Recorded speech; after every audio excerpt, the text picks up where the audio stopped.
And now, ladies and gentlemen, I'm very proud to welcome on stage today Johannes. Give him a warm welcome, please. I have convinced him hardly to give us this talk today. He will talk about migrating the TI messenger, which is the telematic infrastructure messenger from the gematik. I think most of you know, from Matrix 1.3 to 1.11. Thank you, Johannes. Okay. Hopefully everyone can hear me okay. Yeah. Thanks. Yeah. I hope everyone had a good lunch, and thanks for choosing my talk to digest it. So my colleague Jan already gave a talk yesterday about the TI messenger. This one today will be a bit more technical because I'm going to cover how we've upgraded the Matrix version that underpins TI messenger from 1.3 to the currently latest version 1.11. And the structure of this is going to be fairly simple. I'll start out with a short introduction, explaining who I am, what gematik is, and what the TI messenger is. And the main body of the talk will then cover the act of updating the Matrix version, and I close off with a short summary and an outlook. So let's kick this off. First off, who am I? I'm currently one of 3 systems architects for the TI messenger at gematik. For those that don't know gematik, we'll learn what gematik does on the next slide. I also have a bit of a side hustle with a company called Unomed, who are building a matrix-based messenger for the medical sector in Switzerland. Before both of these, I've been an engineering manager at Element, and on top of all 3 of those, I'm also a matrix enthusiast in my spare time. So why am I telling you all of this? Well, you might see me active in the matrix ecosystem in various areas, and if you do, it might be under any of these 4 hats, even though today, obviously, I'm wearing my big fat gematik hat. If you want to get in touch with me for whatever reason, maybe you're not sure which of these pictures shows my real hair, which doesn't, you want to ask me, you can find me on various platforms. Next up, gematik. I assume most people know this, but just briefly, it's the National Agency for Digital Medicine in Germany. It is technically a proper company. It does have a special shareholder setup, though. So the majority shareholder is the Ministry of Health. And other shareholders include representatives of health insurances, physicians, dentists, pharmacists, which means every player in the German medical system virtually has some sort of governance over gematik. So gematik's main responsibility is the so-called telematics infrastructure, which is a kind of weird German word, but in a nutshell, it's a network for applications to run and exchange sensitive medical data. And gematik's main role in that is creating a specification for how this network and the applications on it are supposed to function, certifying implementations of that specification, and then finally also monitoring the network. Okay, and then finally, what's the TI messenger, or TIM, how we call it? Well, it's simply a secure messaging service for actors in the medical system. So that includes communication between patients, doctors, health insurances, and so on. What is special about TIM is that it's using an open market model. So that means gematik, we create the specification, other companies implement those specifications, we then certify those implementations, and other companies run those certified implementations. The great thing about TIM is that it's based on Matrix, otherwise I wouldn't be here today. And because there wasn't enough content on this slide, I added this crappy AI-generated image, but it's actually not that unhelpful to understand how the whole thing fits together, because you can think of it as the TI messenger spec starting at the top, and it includes a few must, should, and may requirements, and those are applied on top of the Matrix spec, which starts at the bottom, which means all those pages and pages below the front page are the open standard that we're reusing without having to reinvent the wheel. If you've ever seen the TIM specification, you probably know that it doesn't exactly fit on a single piece of paper. It's slightly longer, but the general idea still holds true. So in its last release, as of June this year, TIM is still based on Matrix 1.3, which brings us to the main topic today, upgrading it to 1.11, the currently latest version. So first off, why is an update even needed, and why isn't it exactly trivial? So the first part of that question is relatively easy to answer, because you might have noticed we're not going from 1.3 to 1.4, we're skipping 8 versions ahead. So 1.3 by this time is more than 2 years old, which means that there's been several versions in between that have added fixes, improvements, and new features. So upgrading is kind of like a no-brainer at this point. But why is it slightly complicated? Well, there's certain things we need to consider. The first one is basically any new feature that's being added in Matrix, we need to evaluate for the medical context. So we need to figure out, is there an actual use case for this feature, and could it pose any sort of harm to our ecosystem? The second aspect we need to deal with is compatibility. So as implementations in our ecosystem migrate through different versions of Matrix and our spec, we need to ensure that everything stays as compatible as possible. And to illustrate that, Matrix itself has a deprecation policy, and that policy includes that features can be removed from the Matrix spec if they have been deprecated for at least one spec version. And that time frame obviously is way too short for us, because as you're seeing today, we're skipping ahead 8 versions. So in many cases, what we're doing is we're adding additional requirements to the TIM spec to guarantee backwards compatibility. So whenever you see the small emoji of 2 hands grabbing into each other on the following slides, it means we're doing something for compatibility. And then finally, the other aspect we need to consider is the pace of migration. So our ecosystem kind of moves at glacial speed, so everything moves quite slow. And to illustrate that, if you go ahead and you create a TIM implementation, you get it certified. That certification is valid for 3 years.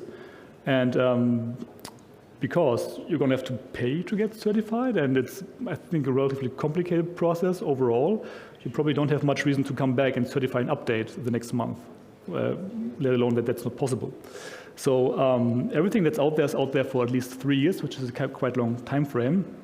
And again, looking at the deprecation policy in Matrix, Matrix servers are required by the spec to always implement deprecated features for compatibility, but clients are not required to actually skip deprecated features. So as a client, I can still use deprecated features, which of course kind of slows down the migration to some extent.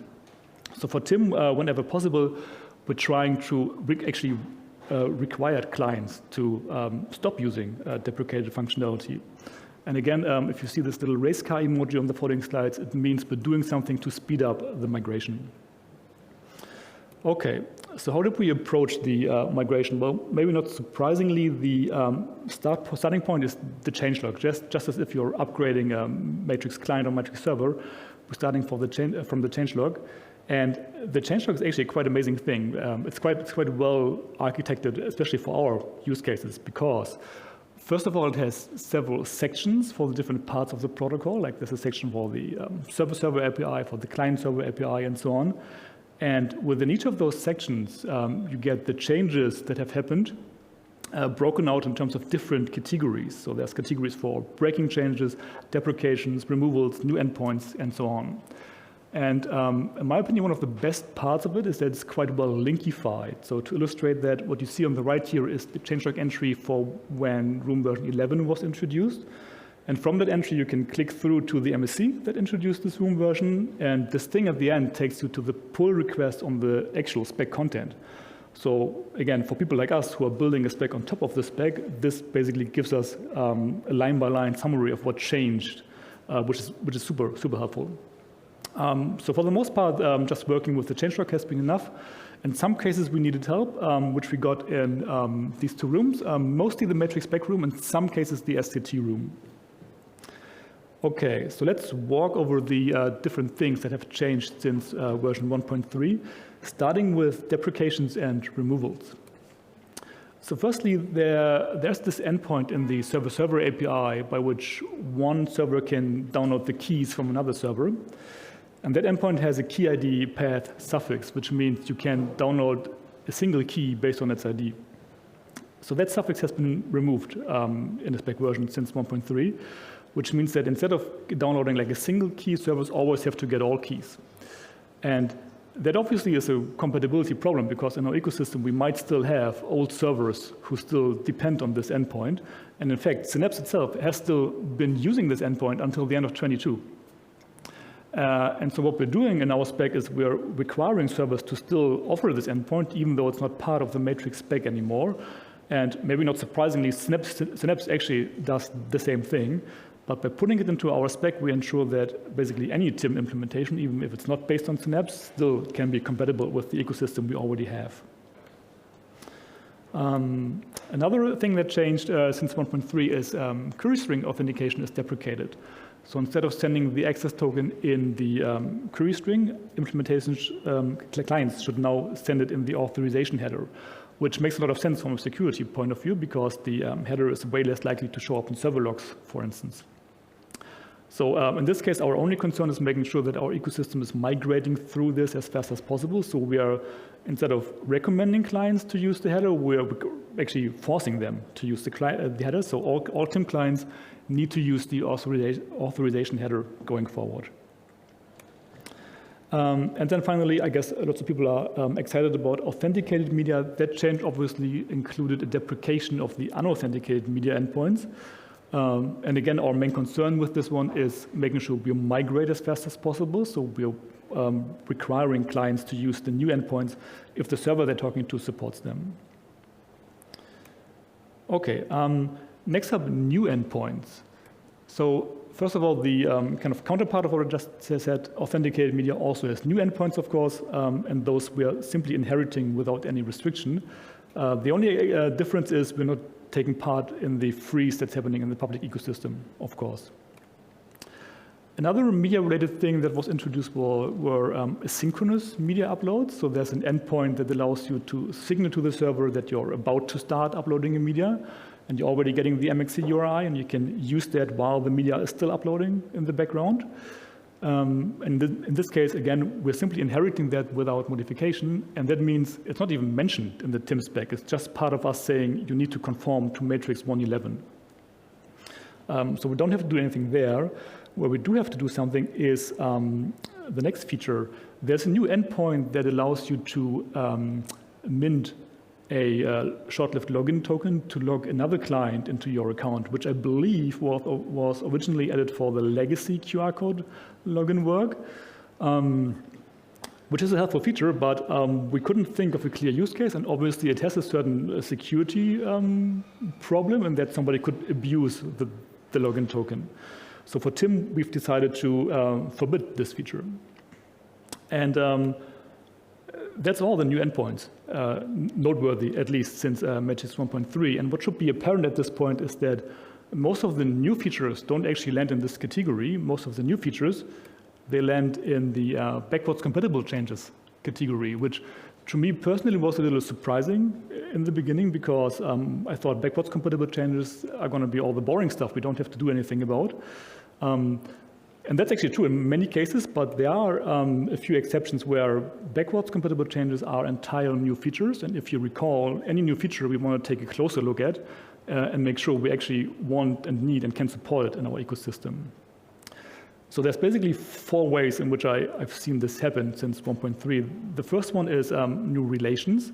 So there's a changelog category for new endpoints, but there isn't one for new relations. So I think relations itself are not backwards compatible, but in many cases when new relations are introduced, they are accompanied by a fallback mechanism. So for instance, mNodeReplace relations have a fallback mechanism for clients who don't support replacements.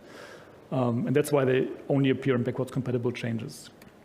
The other way this can happen is when new parameters are added on existing endpoints. Those are additive by definition, so they are backwards compatible, but they can still sometimes represent entire features, as it happened with erasure requests.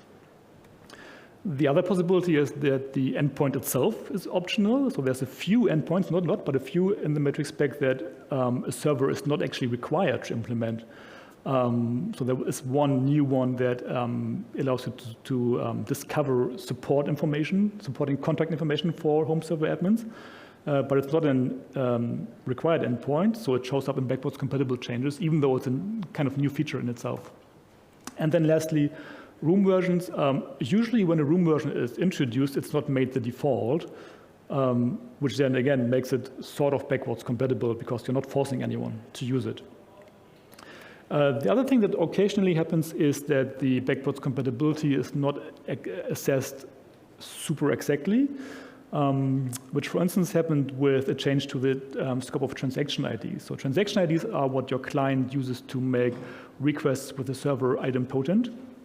And there used to be scope to access tokens, and they are now scope to devices. So basically increasing the scope of transaction IDs, which means there's a higher chance of collisions happening. And this, at the time, has been deemed backwards compatible for the public ecosystem because all of the known open source implementations, the way they were constructing and using transaction IDs made it virtually very unlikely that there be any kind of collisions. This is technically quite a big problem for ecosystems like ours, where all the implementations are closed source, though. Luckily, in this case, we've determined that the kind of similar to the assessment in the public ecosystem, the chance of collisions is probably relatively low, just based on the SDKs we are aware of and the way they constructed transaction IDs. And therefore, we didn't end up doing anything about this change. Okay, so what kind of new features masqueraded as backwards compatible changes did we see since 1.3? First of all, event replacements. So this is the feature that allows you to edit a message after it has been sent. And for Tim, we've decided that replacements are going to be allowed, but we're adding the restriction that clients need to be able to show the history of message edits. And this is actually kind of like a kind of disputed feature in the medical space, because if you think about it, changing a message after it has been sent could have quite drastic implications. You know, you're going from prescribing a patient one kind of medication to prescribing him something entirely different. What's important to keep in mind, though, is that event replacements in Matrix, they don't work physically. So the original event isn't touched or changed in any way. The replacement is simply an entirely new event that only references the old event. So all of the history that has been sent is still present at all times, which in my opinion makes this feature way less critical than many people assume in the beginning. Next up, we have threads, which are considered backwards compatible because they have a reply fallback. For Tim, we've decided that we're not going to allow threads, and that might sound a little surprising, but essentially, for one thing, you know, Tim is basically just starting to exist with the first implementations coming into existence. So we didn't see a super clear use case why you need threads from the outset. Then secondly, we believe that threads can be quite hard to get right on the UX. And lastly, they have certain potential to cause notification issues, especially when you have threaded and unthreaded clients in the same ecosystem. So for now, threads are not going to be allowed for Tim, but that might change in the future. Next up, we have event annotations. So those are the little emoji reactions you can add to other people's messages or your own, if you fancy so. And for Tim, we've decided that annotations are going to be allowed, but we're limiting the length to a single Unicode character. And to understand that, it's important to keep in mind that in the spec, annotations, first of all, they're built on relations, so they're unencrypted. And secondly, the spec doesn't limit what you put in the annotation. You can put an actual message in the annotation, and some clients even render that. So there's a potential risk of unintentionally undermining end-to-end encryption, which is why we're limiting the length. And lastly, room versions. Room version 10 is a new default, and 11 has been introduced. And for Tim, any new implementation needs to support all versions from 9 through 11. But they're only allowed to use version 9 and 10 when creating or upgrading rooms. So 9 is obviously there for backwards compatibility because we already have implementations depending on 9. And 11 is there to help us speed up getting away from 9 in the future. Okay, lastly, last kind of change of category clarification. So those are usually very small changes in the spec that don't require any work on our side. There's been two notable exceptions, though. One is in the metric spec, you have this very large table of feature modules. And for some reason, 3 modules were missing from the table. So they existed in the spec body, but they were just simply not referenced in the table. And because of that, some of them also hadn't been considered for TIM. And so what we've done is we send a pull request to the spec to add the missing modules, which is correctly classified as clarifications because the modules themselves were not new. But at gematik, we then had to take a closer look at the modules. And so the first one, obviously, secrets are going to be allowed because you need that for end-to-end encryption. Third-party invites, we're going to disallow because we couldn't think of a very clear use case for them. And there's the potential for undermining the access controls we've put in place. And lastly, room tagging. It's a bit of an exotic feature, but we didn't see a reason to disallow it. So it's going to be allowed for TIM. And the second thing that kind of flew in as a clarification is the push rule actions don't notify and coalesce have been removed. So these actions always have been no ops. So I think don't notify essentially means don't do anything with this notification. And coalesce has never actually been implemented by anyone, as far as I know. But it's still technically a removal without deprecation. And depending on just how you read the spec text, it wasn't super clear on how gracefully servers should react when clients were still sending those actions. So what we've done there is we've submitted an upstream change to make it clear that servers must gracefully ignore those actions without having to change anything in our specification. Okay, so to summarize, like I said, the matrix changelog really is an invaluable asset for the kind of work we're doing. It would have been a pure nightmare to update our specification without having such a detailed and linkified changelog. So it's almost like it's the best part of the spec for our work. As you've seen with some of the examples, the classification in the changelog is not always perfect, but at the end of the day, we need to dissect the whole changelog anyway, so it's not as big a deal. I do think it would be nice, though, if at least the new features would be called out more prominently, even if they are backwards compatible. And then lastly, being able to upstream improvements to the spec is definitely making our lives easier because anything that's covered by matrix is something we don't have to worry about, which then reduces the size of our own spec. In future, what I would like us to do is try and keep up with matrix releases as closely as we can. I mentioned that everything is moving quite slow in our ecosystem, so I don't think we're going to be able to do it much more often than once a year, though. The other thing I would love to do is move some of our process into the open. So currently, all of the gematik specification writing happens in a closed-down system that only gematik employees can access. And there's this insanely long feedback loop until we hear back from people who are actually consuming our specification.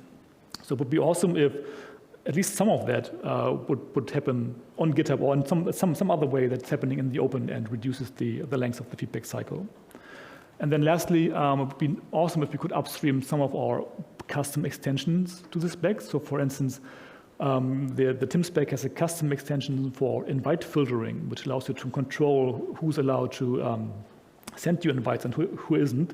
And this is a feature that would benefit the entire ecosystem. And even if it ends up being spec'd in matrix differently from how we're doing it now, it would still make our lives easier in the long run. And that's it. Thank you for your attention, and I'm happy to take any questions.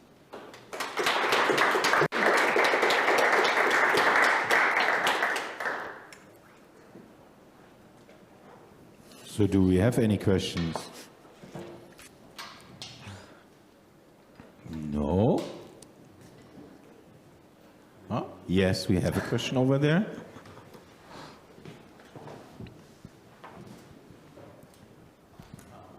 Thanks for the talk. I just thought of one question. Like, other than threads, what other features did you deem too complex or unnecessary for your users? Like spaces, for example. I think spaces are allowed because we didn't see the same kind of complications with threads. I feel like spaces are to some extent equally unfinished in the spec as threads, but they don't come with the same risks. Like notifications being messed up is a super big problem, which is one of the main reasons why we're disallowing threads. I think out of the other, I mean, I would have to check because the feature table is quite long. I don't have it in my head. I don't recall any other main feature we've disabled.